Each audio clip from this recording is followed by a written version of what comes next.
Hi, welcome back to my second video on my ketogenic diet journey. I hope you enjoyed my first video, and I hope it was a revelation to some, and I hope it was an encouragement to the others. I believe it's always not easy to do it alone, so it's always helpful if you have friends or family who is also on the same keto diet journey, so that you could spur each other on, so you could help each other on, so you could encourage each other as you move ahead and be strong when there's temptation. And there's always temptation when it comes to food, because there's just so much delicious food all around us. Yeah. So coming back to this point, in Malaysia, well, if you were to Google food in Malaysia, you will be able to see there are just so much food. And if you can see from this quick snapshot, there are just so many types of carb-driven food, from nasi lemak, from noodles, from different types of food that's available in Malaysia, and all of them are carb-driven. There's rice, there's noodles, and different types of carbo-made food. So it's really yummy in Malaysia. There are so many things to eat, so many things to experience. So the temptation is great. So how do you overcome it? So make sure you have someone to hold your hand if you can. If you don't, join support groups. There are a lot of Facebook support groups that people are going along the same journey with you. And of course, the thing is, not everyone is starting at the same point with you. Not everyone is starting at day one or the first week or the first month. So if you have friends who are going along with you on this journey, that would really help you. That would really spur you on, and that would really keep you encouraged to move forward with you, okay? So many of us have been brought up with this notion that breakfast is the most important meal of the day. My question to you, is it? Everyone that I speak to, when I told them I started the intermittent fasting, they said, you stop breakfast?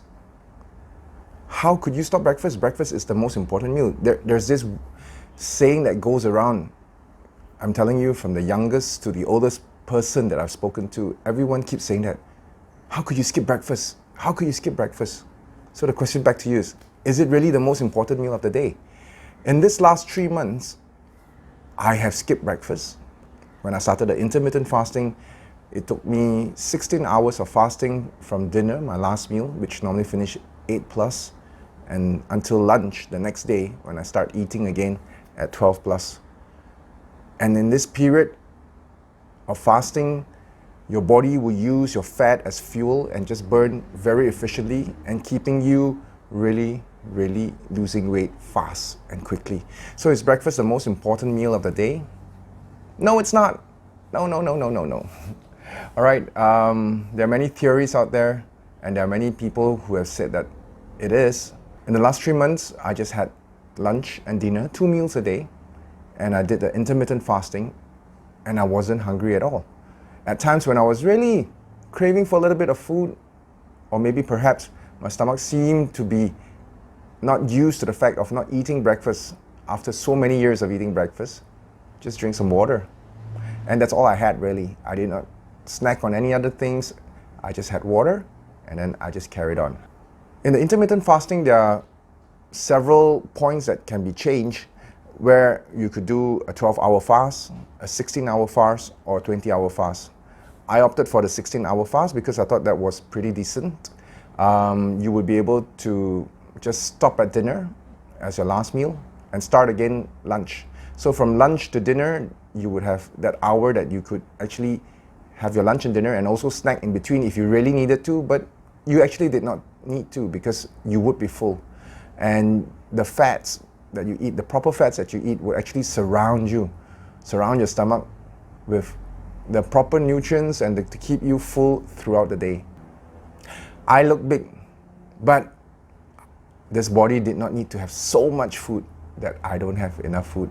So just eat lunch, dinner, and it will be okay. So some of you have been asking, in fact, many of you have been asking, Darren, what type of food have you been eating over the last 3 months? So let me just share with you some of the things that I'm eating. Okay, so if you look at the pictures, you see, yeah, the first one is, well, this is one of my favorite. Okay, I ordered a burger. And let me talk about lunch first. So ordered a burger, and normally they would serve you buns, burger, cheese, some bacon, some lettuce and salad. So what I would opt for would be to remove the buns. Yes. After removing the buns, I'll just have just a plain burger and cheese and bacon and some salad on the side. I also tell them, no fries, keep the fries out, and just have salad. Yeah. Then some other things I eat would be like this other one, chicken. So this is a grilled chicken chop. So you see lots of veggie, broccoli, and don't be mistaken, that is not mashed potato, but that's actually mashed pumpkin. So mashed pumpkin is yummy. Some asparagus and some greens and some grilled chicken. This is another meal that I would have from time to time would be salad. So some yummy salad with some chicken, lots of greens, and just really enjoying it. Another one would be salmon. So eating salmon with broccoli and asparagus and some cherry tomatoes, it's also very, very filling. So lots of opportunity to have. In opposite to that, if you were to go out to any restaurant or kopitiam in Malaysia, you will always have rice with something. So in this case, if I'm served rice with some meat and veggie, what I'll do is, as you can see in this picture, I leave the rice there. Yeah, I leave the free jelly that they produce because that's sugar, and just eat the meat and the veggie, so that at least I could stay within the diet. All right.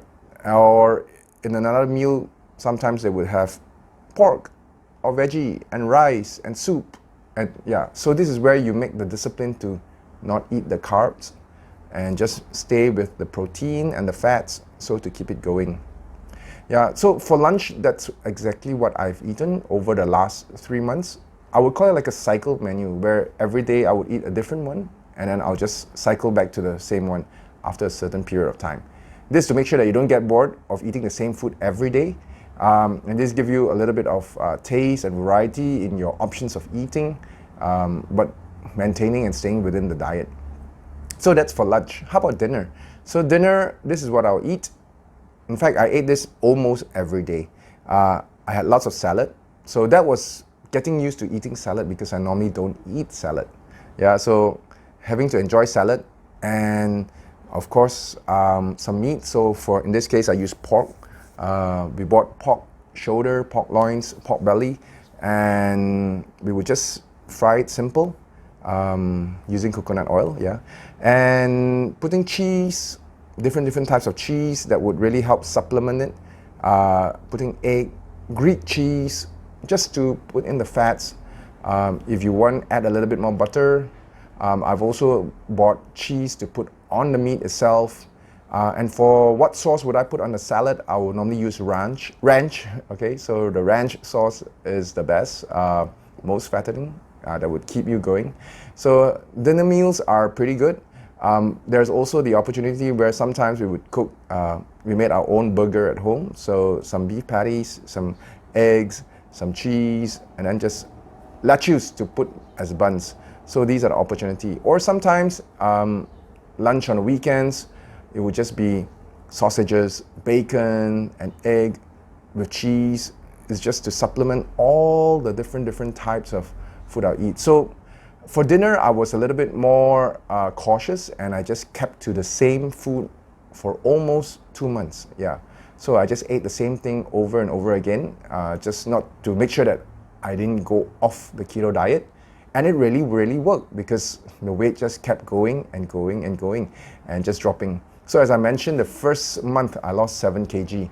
The first 6 weeks, it went up to 9 kg. Then subsequently after that, it was just every week I would lose 1 kg continuously. And that's how it is. It's really very simple. So apart from the food that we eat, the other thing that's important is the drink that we drink. So what drinks? As you know, in Malaysia, I think one of my favorite is teh ice or iced tea. If you go to a mamak store, if you go to a Chinese store that serves Hong Kong style tea, you also have the lai cha. So there's lots of this sugary drinks that's available in Malaysia. So that was my favorite. Well, I stopped that and I opted for a different drink, which was Perrier water. Yeah, if I couldn't get a sparkling water, I'll just go for normal water because that would actually be sufficient and to keep you going. I really love the sparkling water bubbling inside, and that would really just keep it going. So in Malaysia, apart from Perrier, which can be expensive, the other option is to go for spritzer. So spritzer is also pretty good. Yeah, I'm gonna also share with you a little guide of what you can eat and what you can't eat. This guide is actually pretty simple. It may be small on your screen, and I'll give you a link to download this. There are just so many things you can eat, from meat, from fish, the drinks and veggies and nuts.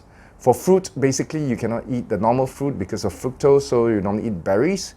And there are things that they will tell you, these are things not to eat, the starches, the alcohol, and really to keep off all this. So this became a good guide, this became a good reference point so that I know I do not want to eat these sort of things, but I want to eat other type of things. So just take note, in terms of food that we eat in Malaysia, there are lots of different nice, yummy food, but knowing how to control yourself, knowing how to discipline yourself and just keep within the boundaries of that. Keeping within the boundaries of what you drink is important. Water became my best friend. Drink lots of water. Keep yourself well hydrated at all times. So I wish you all the best as you continue your journey. And my next video, I'm going to share with you why I really believe in the keto diet and how the keto diet really transformed my son's life. And I'll share that next. See you, over and out.